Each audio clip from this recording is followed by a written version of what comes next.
Hello everyone, आप सभी का अपने यूट्यूब चैनल सीटेड वाला में फिर से एक बार स्वागत है। दोस्तों बंधुओं, आज हम लोग डिस्कस करने वाले हैं बहुत ही अच्छा सिद्धांत और बहुत ही ज़्यादा इंपॉर्टेंट सिद्धांत दोस्तों, जिसका नाम है लेव वाइगोस्की का सिद्धांत। ठीक है, तो आज के इस वीडियो में हम लोग जानने वाले हैं दोस्तों कि लेव वाइगोस्की ने कौन सा सिद्धांत दिया था, इससे किस प्रकार का क्वेश्चन आता है सीटेट का एग्जाम में। जैसे कि आप लोगों का सीटेट का एग्जाम अब जनवरी में होगा दोस्तों, तो एकदम रेडी रहिए दोस्तों। एक बार में हम सीटेट को फोड़ डालेंगे दोस्तों, वन अटेम्प्ट में सीटेट को निकाल डालेंगे दोस्तों। तो चलिए दोस्तों, वीडियो को शुरू कर रहे हैं। और वीडियो को शुरू करने से पहले दोस्तों, यदि हमारे चैनल पर आप लोग नए हैं तो दोस्तों चैनल को ज़्यादा से ज़्यादा सब्सक्राइब कीजिए, लाइक कीजिए और दोस्तों अपने दोस्तों के साथ इसे शेयर कीजिए। ठीक है, क्योंकि आपका एक प्यारा सा लाइक करना ही हमारा मेहनत का फल होता है। आप सब्सक्राइब करते हैं वही हमारा मेहनत का फल होता है दोस्तों। तो चलिए दोस्तों, वीडियो को शुरू कर रहे हैं। ठीक है, तो आज हम लोग डिस्कस करने वाले हैं दोस्तों लेव वाइगोस्की का सिद्धांत। ठीक है, जानेंगे कि लेव वाइगोस्की ने कौन सा सिद्धांत दिया था दोस्तों। ठीक, तो सबसे पहले दोस्तों यहां से देखिए किस प्रकार का क्वेश्चन बन सकता है दोस्तों। इंट्रोडक्शन, सबसे पहले हम लोग इंट्रोडक्शन में क्या जानेंगे दोस्तों ना, बेसिक बेसिक चीजों को जानेंगे दोस्तों। देखिए ये जो दोस्तों देखिएगा कि लेव वाइगोस्की किसी ने बताया आधा घंटा, किसी ने 1 घंटा। 1 घंटा का ये है ही नहीं दोस्तों। ठीक है, इससे जो एकदम क्वेश्चन आने वाली बात है, जहां से क्वेश्चन आता है दोस्तों, एकदम फैक्ट बात मैं आप लोगों को बताऊंगा दोस्तों। तो चलिए दोस्तों शुरू कर रहे हैं। ठीक है, ये नहीं 1 घंटा का है, नहीं आधा घंटा का है। यदि लेव वाइगोस्की को आप लोग 10 मिनट भी देख लेते हैं दोस्तों, यहाँ से एक भी क्वेश्चन नहीं छूटेगा, मैं आप लोगों से ठीक है वादा करता हूँ दोस्तों। तो देखिए दोस्तों, फर्स्ट पॉइंट क्या है, हम लोग सबसे पहले इसके बारे में बेसिक चीज को जानते हैं दोस्तों। ठीक है, कोई भी चीज देखिएगा दोस्तों कि बेसिक से ही एडवांस होता है, सबसे पहले एडवांस नहीं हो जाता दोस्तों। तो सबसे पहले बेसिक चीज को हम लोग जान रहे हैं ना। यहाँ पे बेसिक चीज क्या है दोस्तों, जरा देखिए। नंबर 1 कि वाइगोस्की का पूरा नाम क्या है दोस्तों ना। लेव वाइगोस्की का नाम है दोस्तों लेव सिमोनोविच वाइगोस्की था। क्या था दोस्तों मेरे भाई मेरे बंधुओं मेरे, वाइगोस्की का पूरा नाम लेव सिमोनोविच ठीक है वाइगोस्की था। आगे देखिए, इसका जो जन्म हुआ था दोस्तों, कब हुआ था, इनका जन्म 17 नवंबर 1896 में हुआ था। इनका जन्म कब हुआ था दोस्तों मेरे भाई मेरे बंधुओं मेरे, इनका जन्म हुआ था 17 नवंबर 1896 में हुआ था। इसमें कोई दिक्कत दोस्तों, हमें लगता है किसी प्रकार का कोई दिक्कत नहीं होनी चाहिए दोस्तों। और मैं दोस्तों आप लोगों से एक बात बोलना चाहूँगा दोस्तों, हमें भाषा का ज्ञान नहीं है दोस्तों। यदि बोलने में किसी प्रकार का कोई गलती हो जाता दोस्तों तो हमें माफ़ कीजिएगा। ठीक है, क्योंकि हमें भाषा का नॉलेज उतना नहीं है दोस्तों। आगे देखिए, मात्र 37 वर्ष की उम्र में 11 जून 1934 में इनका देहांत हो गया था। किसका दोस्तों ना, लेव वाइगोस्की का। मात्र 37 वर्ष की उम्र में 11 जून 1934 में इनका क्या हो गया था दोस्तों ना, देहांत हो गया था। इसमें कोई दिक्कत है दोस्तों, हमें लगता है यहाँ तक कोई दिक्कत नहीं है दोस्तों। अब देखिए, ये कभी कभार सीटेट के एग्जाम में पूछ लिया जाता है कि लेव वाइगोस्की कहाँ के मनोवैज्ञानिक थे। ठीक है, तो देखिएगा दोस्तों, ये जो थे ये रूस के मनोवैज्ञानिक थे। कौन दोस्तों ना, लेव वाइगोस्की जो थे वो रूस के मनोवैज्ञानिक थे। आगे बढ़े दोस्तों, चलिए आगे बढ़ रहे हैं। जरा नंबर 1 फर्स्ट में देखिएगा दोस्तों, ये पॉइंट बड़ा ही इंपॉर्टेंट है। इन्होंने निम्न सिद्धांतों का प्रतिपादन किया था। कौन कौन सा सिद्धांत इसने दिया था, जरा दोस्तों देख लीजिएगा।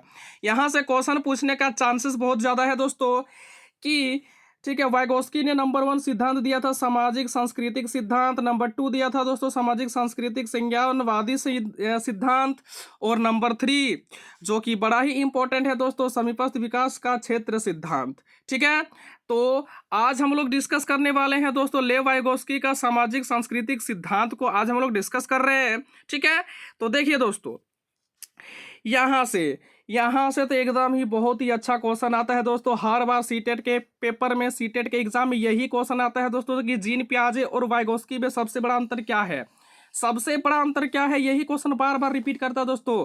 चाहे आप 2019 का उठा लीजिए, 20 का उठा लीजिए, 21 का उठा लीजिए दोस्तों, हर बार क्वेश्चन में यही रिपीट रहता है कि जीन पियाजे और वाइगोस्की में सबसे बड़ा अंतर क्या है दोस्तों। तो देखिए, नंबर फर्स्ट पॉइंट में कि जीन पियाजे का क्या राय है। ठीक है, सबसे फर्स्ट पॉइंट में हम लोग जान लेते हैं दोस्तों कि जीन पियाजे का क्या राय है दोस्तों। नंबर 1, जीन पियाजे कहते हैं कि बच्चा स्वयं ज्ञान का निर्माण करता है। जीन पियाजे का क्या मानना है दोस्तों कि बच्चा जो होता है वह स्वयं ज्ञान का निर्माण करता है, वह स्वयं ज्ञान की खोज करता है। बच्चे जो है नन्हे वैज्ञानिक है, ये जीन पियाजे का मानना है दोस्तों। ये जीन पियाजे का मानना क्या है ना, बच्चे जो होते हैं वो नन्हे वैज्ञानिक है, वह स्वयं ज्ञान की खोज करता है। ठीक है, वह स्वयं ज्ञान का निर्माण करता है। लेकिन इसी के ऊपर लेव वाइगोस्की का क्या राय है दोस्तों, क्या मानना है दोस्तों, देखिए। और यहाँ पे देखिए दोस्तों, नंबर 2 पॉइंट में वाइगोस्की के अनुसार संज्ञानात्मक विकास में बच्चा खुद ज्ञान का निर्माण नहीं करता है। संज्ञानात्मक विकास में क्या नहीं होता दोस्तों कि बच्चा खुद ज्ञान का निर्माण नहीं कर पाता है दोस्तों। ये बात हकीकत है कि बच्चा जो है वो ज्ञान का निर्माण स्वयं नहीं कर सकता है। वह सामाजिक अंतःक्रिया के माध्यम से ज्ञान का निर्माण करता। और ये बात सही है लेव वाइगोस्की का कि बच्चा जो है स्वयं ज्ञान का निर्माण नहीं करता है, वो समाज में रहकर सीखता है। समाज जिस प्रकार से रहेगा उस बच्चे में नॉलेज उसी प्रकार से होगी। ठीक है, अगर मान के चलते हैं कि समाज में सब होशियार व्यक्ति है तो वो बच्चा भी एकदम हम गारंटी देते हैं दोस्तों, 100% गारंटी देते हैं वो भी बच्चा क्या होगा, 100% एकदम होशियार होगा। ठीक है, यदि मान के चलते हैं दोस्तों कि एक समाज में 100% यानी फ्लुएंटली इंग्लिश स्पीकिंग करने वाला व्यक्ति रहता है, ठीक है, तो वह बच्चा भी क्या करेगा दोस्तों, एकदम 100% इंग्लिश स्पीकिंग करेगा। ठीक है, अगर मान के चलते हैं एक समाज में सिर्फ आईपीएस आईएएस व्यक्ति रहता है दोस्तों, तो मैं दावे के साथ कह सकता हूं कि वो भी बच्चा एक दिन जिंदगी में सफल जरूर होगा दोस्तों। ठीक है, ये लेव वाइगोस्की का बहुत ही अच्छा राय है कि बच्चे जो होते हैं दोस्तों स्वयं ज्ञान का निर्माण नहीं करता है, वो सामाजिक अंतःक्रिया के माध्यम से ही सीखता है। ठीक है, देखिए दोस्तों, इसमें देखिए अगर भाषा की बात करें दोस्तों, अगर नॉलेज की बात करें तो इसमें माता पिता का रोल रहता है दोस्तों, लेकिन माता पिता का रोल से भी ज़्यादा रोल रहता है कि किस इन्वायरमेंट में आप रहते हैं। ठीक है दोस्तों, आगे चलिए। आगे क्या है दोस्तों कि जीन पियाजे के अनुसार बच्चे का संज्ञानात्मक विकास उम्र के अनुसार होता है। अब जीन पियाजे का क्या मानना है दोस्तों कि बच्चे का संज्ञानात्मक विकास किस प्रकार होता है ना, उम्र के अनुसार होता है। लेकिन इसी के ऊपर वाइगोस्की का क्या कहना है जरा देखिए। वाइगोस्की के अनुसार बालक समाज में अंतःक्रिया करके सीखता है ना। वाइगोस्की के अनुसार क्या है कि बालक समाज में अंतःक्रिया करके सीखता है। लेकिन जीन पियाजे का क्या मानना है दोस्तों, जीन पियाजे का मानना है कि बच्चे का संज्ञानात्मक विकास जो होता है वो उम्र के अनुसार होता है। ठीक है, अगर मान के चलते हैं दोस्तों, जैसे जीन पियाजे का मानना है कि बच्चे का संज्ञानात्मक विकास उम्र के अनुसार होता है। यदि सपोज दैट मान लेते हैं कि एक बच्चे को जन्म से लेकर के कहीं घोड़ों के पास रख दिया जाए, है ना।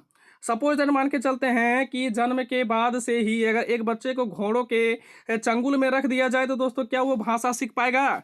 नहीं सीखेगा दोस्तों, उसका उम्र बढ़ता जाएगा लेकिन उसका संज्ञानात्मक विकास जिंदगी में कभी नहीं होगा दोस्तों। ये वाइगोस्की सही बात बोले हैं कि वाइगोस्की के अनुसार क्या है दोस्तों कि बालक जो होता है ना समाज में ही अंतःक्रिया करके सीखता है। ठीक है, आगे देखिए, ये पॉइंट भी बड़ा ही इंपॉर्टेंट पॉइंट है दोस्तों कि समाज के द्वारा ही बच्चे की भाषा का विकास एवं विचारों का विकास होता है। एकदम हकीकत है। अगर भाषा का विकास करना है तो दोस्तों सबसे पहले हम भी ये चीज़ एक्सेप्ट करते हैं, सबसे पहले भाषा सिखाने वाली कौन होती है ना, माता पिता। ठीक है, लेकिन भाषा सिखाने में सबसे महत्वपूर्ण भूमिका किसका होता है दोस्तों ना, समाज का होता है। किसका दोस्तों? समाज का होता है। समाज के द्वारा ही बच्चे की भाषा का विकास होता है और विचारों का भी विकास होता है। ये पॉइंट बड़ा ही इंपॉर्टेंट पॉइंट है दोस्तों, ये सीटेट के एग्जाम में एकदम आने लायक पॉइंट है दोस्तों। तो चलिए दोस्तों आगे बढ़ रहे हैं। ठीक है, और यहाँ से इंपॉर्टेंट पॉइंट है दोस्तों, देखिए, समाज, संस्कृति व भाषा बालक के संज्ञानात्मक विकास में महत्वपूर्ण भूमिका निभाते हैं। देखिए, एक बच्चा किस प्रकार की समाज में रहता है, उसकी संस्कृति क्या है, ठीक है, और भाषा, ये जो होती है तीन चीज दोस्तों, कौन कौन सा, समाज, संस्कृति, भाषा, बालक के संज्ञानात्मक विकास में क्या होता है, बहुत ही ज़्यादा महत्वपूर्ण भूमिका निभाता है दोस्तों। चलिए दोस्तों आगे चलते हैं। संज्ञानात्मक विकास सामाजिक सांस्कृतिक परिवेश में ही घटित होता है एवं उसे प्रभावित भी होता है। ये सही बात है कि सामाजिक संज्ञानात्मक विकास जो होता है समाज में ही क्या होता है, उसी में ही घटित होता है और उससे ही क्या होता है दोस्तों, प्रभावित भी होता है। ठीक है, आगे देखो, बच्चों में अधिकांश महत्वपूर्ण संज्ञानात्मक कौशलों का विकास। देखिए दोस्तों कि वाइगोस्की का मानना है दोस्तों, ये पॉइंट बड़ा ही इंपॉर्टेंट पॉइंट है दोस्तों कि बच्चों में अधिकांश महत्वपूर्ण संज्ञानात्मक कौशलों का विकास माता पिता, शिक्षक एवं अन्य लोगों के साथ अंतःक्रिया पर निर्भर करता है। बच्चों में अधिकांश क्या होता है, संज्ञानात्मक कौशल, उसके अंदर में किस प्रकार की स्किल्स आएगी, उसका विकास किस प्रकार से होगा, वो किसके ऊपर निर्भर करता है दोस्तों, नंबर 1 माता पिता, उसके बाद दोस्तों नंबर 2 शिक्षक, नंबर 3 अन्य लोगों मतलब समाज। ठीक है, इसके साथ अंतःक्रिया करने पर ही निर्भर करता है दोस्तों कि बच्चे जो होते हैं वे सही संगत में जा रहे हैं या फिर गलत संगत में जा रहे हैं दोस्तों। आगे देखिए, उसके बाद है दोस्तों समीपस्थ विकास का क्षेत्र।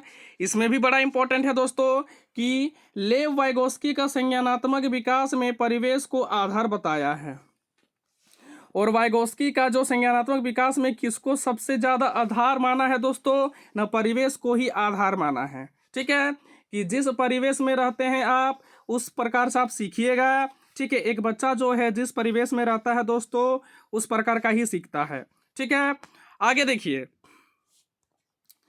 उनका कहना है कि बचपना अवस्था में बच्चों को उपलब्ध परिवेश एवं उसमें रहने वाले प्रमुख क्रिया महत्वपूर्ण सदस्यों का उसके विकास पर प्रभाव पड़ना स्वाभाविक है। ये सही बात है दोस्तों कि लेव वाइगोस्की का क्या मानना है दोस्तों कि एक बच्चे का जो होता है बचपना, उसका परिवेश किस प्रकार से है, वो किस किस लोगों के संपर्क में आ रहा है, तो उसके विकास पर क्या होता है दोस्तों, बहुत ही ज़्यादा प्रभाव पड़ता है। ठीक है, आगे देखो, आगे क्या है दोस्तों, ZPDC का आशय है कि ऐसे अनेक जटिल कार्य होते हैं। यहाँ से भी क्वेश्चन कभी कभार पूछ लिया जाता है दोस्तों। ZPDC का आशय क्या है दोस्तों, अनेक जटिल कार्य हो सकते हैं जिन्हें बच्चे अकेले नहीं कर पाते हैं दोस्तों। देखिएगा कि बहुत सारा कार्य ऐसा होता है दोस्तों जिसे बच्चे अकेले नहीं कर पाते हैं। ठीक है, और फिर देखिए दोस्तों, लेकिन यदि उन्हें अपने लोगों या निर्देशक से सहायता मिल जाए तो उस कार्य को सरलता से संपन्न कर सकते हैं। ऐसा बहुत सारा कार्य होता है दोस्तों जिसे बच्चा अकेला नहीं कर पाता है। यदि उसे लोगों से या फिर निर्देशकों से सहायता मिल जाती है तो दोस्तों उस कार्य को सरलता से संपन्न कर लेता है वह बच्चा। ठीक है, आगे देखो, इस स्थिति को सामाजिक सहयोग कहा गया है और इसी स्थिति को किसका नाम दिया गया है दोस्तों, लेव वाइगोस्की के द्वारा ना सामाजिक सहयोग का नाम दिया गया है। ठीक है, अब थोड़ा सा जान लेते हैं दोस्तों सी फोल्डिंग के बारे में, है ना। सी फोल्डिंग के बारे में थोड़ा सा जान लेते हैं दोस्तों, यहाँ से बहुत ही अच्छा क्वेश्चन आता है दोस्तों। ठीक है, और जो क्वेश्चन आता है दोस्तों हम उसी के ऊपर डिस्कस करते हैं दोस्तों, ज़्यादा फालतू वाला पॉइंट हम डिस्कस नहीं करेंगे। नंबर 1, सहायता प्रदान करने की तकनीक का इस शब्द का प्रयोग सबसे पहले, है ना, सहायता प्रदान करने की तकनीक इस शब्द का प्रयोग सर्वप्रथम जेरम ब्रूनर ने किया था। यानी सहायता प्रदान करने की तकनीक इस शब्द का सबसे पहले प्रयोग किसने किया था दोस्तों, क्वेश्चन इस प्रकार से आ सकता है। तो इसका सही आंसर क्या हो जाएगा दोस्तों, जेरम ब्रूनर। ठीक है, आगे देखो, किसी बालक का समाजीकरण, ठीक है, किसी बालक का समाजीकरण, ठीक है, सामाजिक सांस्कृतिक परिप्रेक्ष्य में हुआ रहता है, उसी के अनुरूप उसमें भाव, विचार, दृष्टिकोण एवं मानसिक क्षमताओं का विकास होता है। एक किसका मानना है दोस्तों, लेव वाइगोस्की का मानना है कि किसी बालक का समाजीकरण मतलब जिस प्रकार से समाज में रहता है बालक, जिस प्रकार के समाज में रहेगा उसी प्रकार से उसके अंदर में संस्कृति आएगी और उसी के अनुरूप उसमें भाव आएगी, विचार आएगी और उसी के अनुसार उसके अंदर में देखने का नजरिया भी होगा और उसी के अनुसार उसका क्या होगा दोस्तों, न मानसिक क्षमताओं का विकास होगा। ठीक है, फिर आगे क्या है दोस्तों कि बालकों को अपने, ठीक है, परिवेश से जो जानकारी, प्रशिक्षण, मूल्य, विचार एवं समाज प्राप्त होती है वह उसके ही आधार पर समस्याओं का समाधान करने का प्रयास करते हैं। अब देखिएगा दोस्तों कि मान के चलते हैं कि बच्चे किस प्रकार की समाज में रहता है, उसको किस प्रकार का एजुकेशन मिला है, ठीक है, वो उसी का उपयोग करके जैसे उसके ज़िंदगी में कोई भी समस्या आ जाती है दोस्तों तो उसको हल करने की कोशिश करता है। ठीक है, आगे देखो, चलिए दोस्तों, ये था लेव वाइगोस्की का बहुत ही अच्छा सिद्धांत दोस्तों। ठीक है, मैं ये मानता हूँ दोस्तों कि हमें भाषा का ज्ञान नहीं है, मैं उतना ज़्यादा अट्रैक्टिव नहीं बोल पाता हूँ दोस्तों। ठीक है, इसके लिए मैं आप लोगों से माफ़ी मांगना चाहूँगा दोस्तों। ठीक है, लेकिन मैं यहाँ से वादा करता दोस्तों जितना भी मैंने लेव वाइगोस्की में जितना भी पॉइंट्स डिस्कस किया हुआ है दोस्तों बहुत ही ज़्यादा इंपॉर्टेंट है। ठीक है दोस्तों, तो चलिए दोस्तों आज के इस वीडियो में इतना ही डिस्कस करते हैं, मिलते हैं नेक्स्ट वीडियो पर दोस्तों। तब तक के लिए आप लोगों का बहुत बहुत धन्यवाद वीडियो को अंत तक देखने के लिए। और वीडियो के अंत में दोस्तों जय हिंद।